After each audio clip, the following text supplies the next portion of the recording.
Welcome to the course of the nuclear and particle physics. This is the course, this syllabus is designed by the Shivaji University and which consists of the 4 units, out of which first unit is nucleon-nucleon interaction.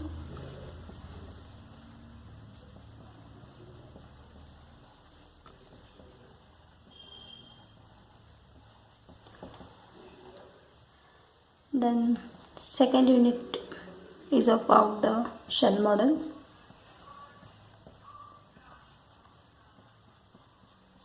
And nuclear reactions.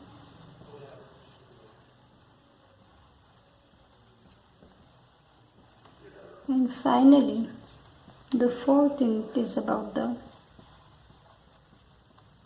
particle physics.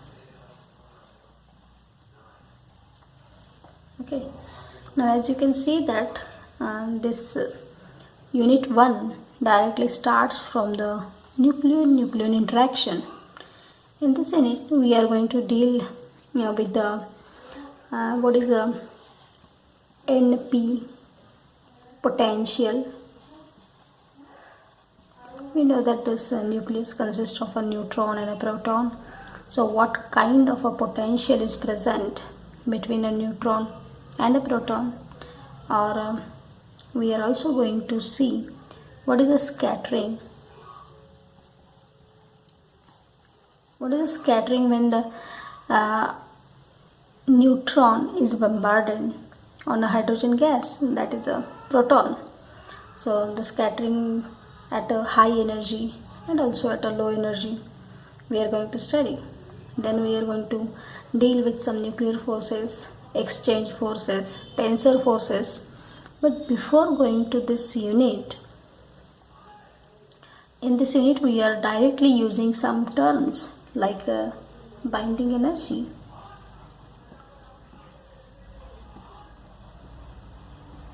or we are using the terms like nucleon or a nuclear radius, or charge density.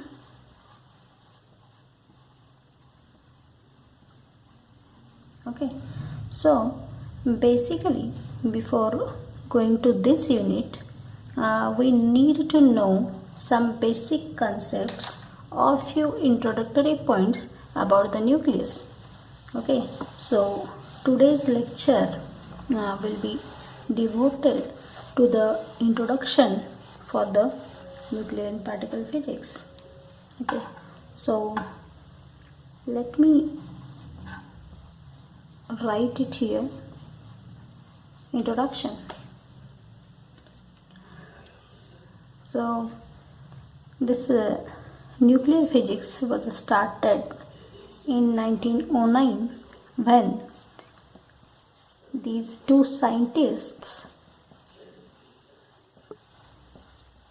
Geiger and Marsden, they were doing some experiments. So what these people were trying to do, they have taken some metallic foil and they have bombarded the alpha particles on the metallic foil, and they measured the scattered particles from the alpha particles. So this will be the screen.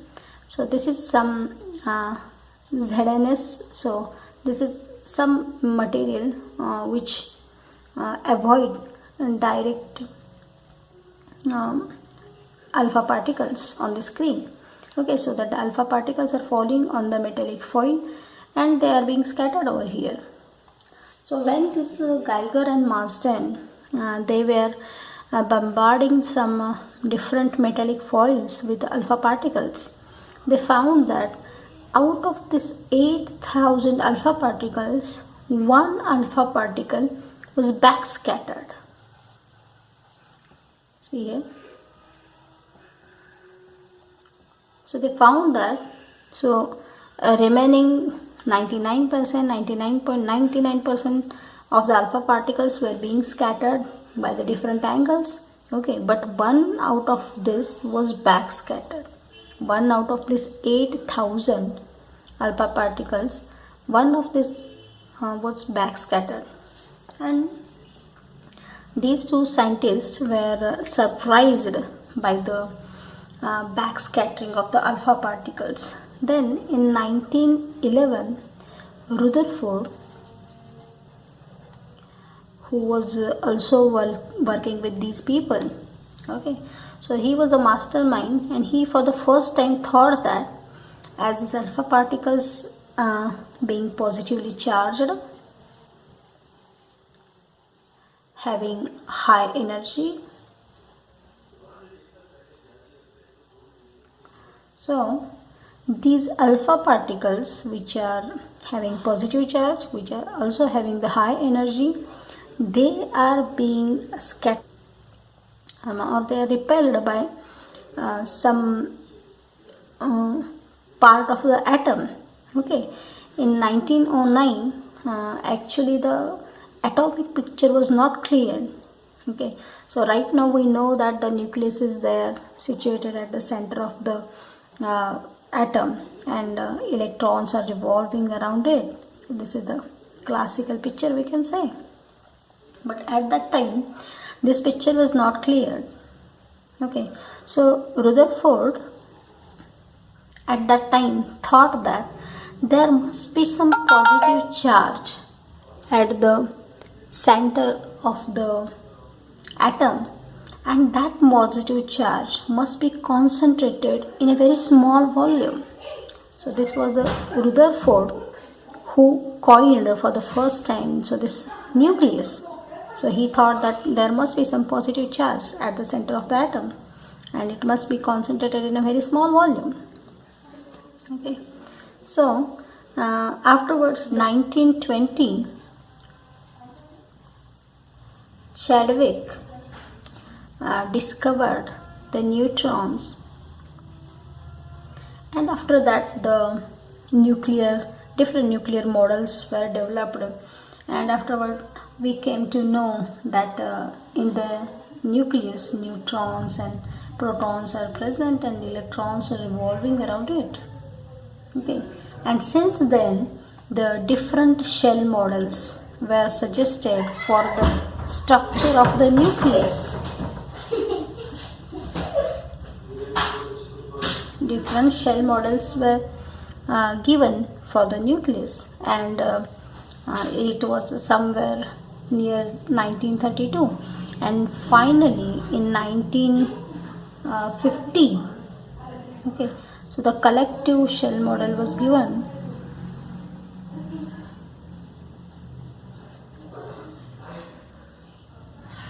which is the most satisfactory shell model nowadays. And since then the nuclear physics is still developing. When you are dealing with the nuclear physics, you always speak in femtometers. So which is 10 raised to minus 15 meters. We know that this nucleus consists of neutrons and protons, and the size of the nucleus, I will use the word nuclear radius. Okay, this is a sort of some vague term, okay, but I will explain it afterwards. Okay, because nucleus is not a classical picture, it's not having any sharp boundary, okay, that we are going to see in the next point. So this nuclear radius r is given by r is equal to r naught a is to 1 by 3, where this r naught is 1.2 femtometers, which is fixed for all nuclei, and a is the mass number.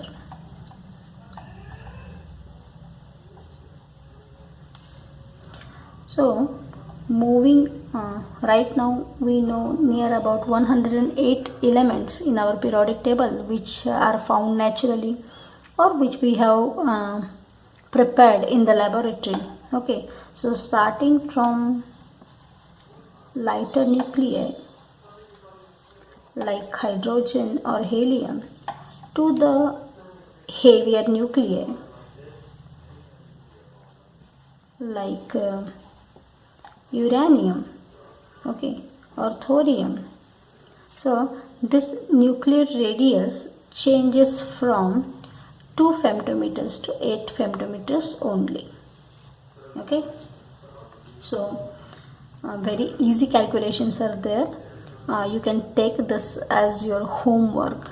Okay, so you just put the value of R is equal to R naught is equal to 1.2 femtometers and take a mass number of any element starting from hydrogen, helium, and you take 3 to 4 lighter weight nuclei, few middle weight nuclei, and the heavier nuclei, because you know mass number of each and every nuclei. Okay, from periodic table you can take that, and you will see that you will found that this nuclear radius, okay, which was found about from 2 to 8 femtometers. So this was all about the size of the nucleus.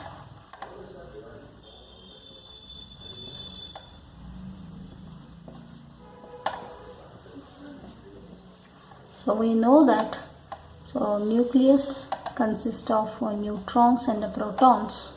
Okay, we know that protons are positively charged and these neutrons are the neutral. But what about the distribution of these protons and neutrons inside the nucleus? How they are distributed? So there is one graph which shows the distribution of the protons and neutrons inside the nucleus. So this is a charge density against the R, where R is the radius of the nucleus. So if I plot a graph of a charge density against the radius, so the graph will look like something like this. So this will be the graph of the oxygen, say titanium and aluminum. So we can see that, so this is R is equal to 0. Okay, so from center up to some distance the charge density is constant, or you can say the charge density is uniform, and after that there is no sharp decrease of the nucleons. Okay, and the nucleons suddenly doesn't drop to 0. Okay, but there is an exponential decay of the nucleons. Means, suppose if I take this as the center, up to some distance there is a uniform distribution of the charges of these nucleons. Okay, and after that there is a decrease of nucleons. It means that you cannot say that there is a sharp boundary for the nucleus, and that's why I said that this is not a classical term, this is a quantum mechanical term, nucleus. It is not having any sharp boundary.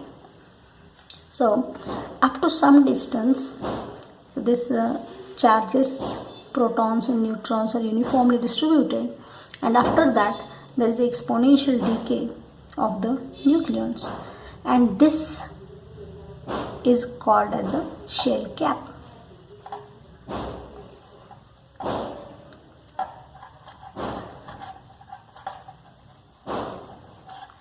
Which we also called as R naught. So this shell cap remains constant for all nuclei. Okay, and what goes on changing, here you can see that this internal uniform charge distribution goes on increasing. This inner radius goes on increasing with a mass number. So this is a light, suppose this is a lighter nuclei, I can draw the heavier nuclei like this. So inner radius is bigger one. Okay, so these are the number of the nucleons in a heavier nuclei, but the shell cap thickness remains constant for all nuclei. So this will be the picture of some heavier nuclei, and this will be the picture of the lighter nuclei. And we know that, so this R is equal to given by R naught A raised to 1 by 3, where A is the mass number, and this ranges from 2 to 8 femtometers. Okay, so this is how the nucleus look like. Okay, now let us see what is the nuclear energy. Rather than calling it as a nuclear energy, let me call it as a binding energy. Okay, so let's see what is the binding energy. So if I have two nucleons, whether it is a proton neutron or neutron proton or proton proton neutron, and it doesn't matter. If I have two nucleons, okay, they are very far away from each other. Okay, if I want to bring them together and make a bound system out of these two, then they must lose some energy to form a bound state. Okay, and that amount of energy is called as a binding energy. Or if I have a bound system of nucleons, okay, so amount of energy required to separate one nucleon from this nucleus, that is also called as a binding energy. Now if I plot a graph of binding energy per nucleon versus the mass number A,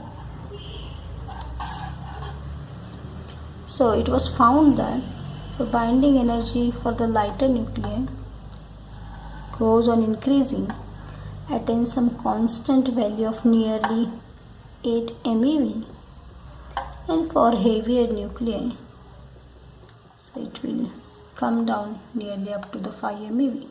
Okay, so this portion is a little bit steep over here. Okay, nice, good. Actually, this is not up to the scale. You just remember that. So this binding energy. So this graph tells us that if there is a lighter nuclei like hydrogen and helium, okay, so you require a very small amount of energy to remove the nucleon from the lighter nuclei. If you go for some middleweight like cobalt, nickel or iron, okay, so for these elements it is more difficult to remove a nucleon from the nucleus. And if you go for some heavier nuclei, the binding energy again decreases. As you know that for the heavier nuclei, number of protons and neutrons increases, and Coulombian repulsive forces increases. Means if the proton themselves, they are repelling one another, so it is easier to remove the proton or the neutron from the nucleus. Therefore the binding energy again decreases over here. So this binding energy curve shows us that these nuclear forces are short range. So how it is proved from this graph? Suppose I have a number of nucleons, okay. This A number of nucleons forms A into A minus 1 upon 2 pairs. Therefore, this binding energy must be proportional. So this binding energy must be proportional to the A square. Okay, that must be proportional to A square. But it was found that this binding energy is proportional to A. Okay, so this suggests that even if there are A number of nucleons, each and every nucleon is not attracting each and every other nucleon. as these nuclear forces are short range, so this neutron is attracting to only this proton and this neutron. It is not going to interact with a proton or a neutron which is very far away from it. Okay, if it was the case, then the binding energy must be proportional to a square. But experimentally, it was found that this binding energy is proportional to a. It means that these nuclear forces are the short range forces. They can be explained from the graph of number of neutrons versus the number of protons.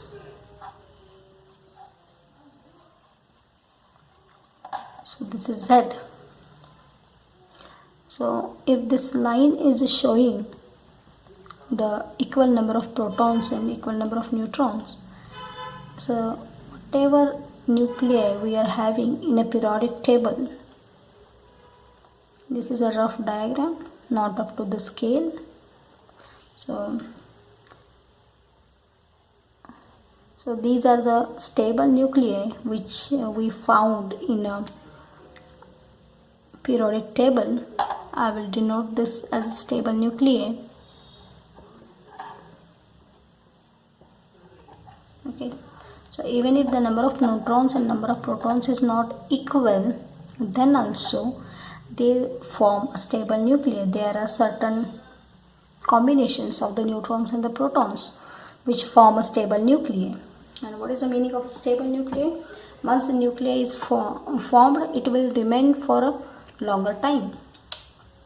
So that is called as a stable nuclei.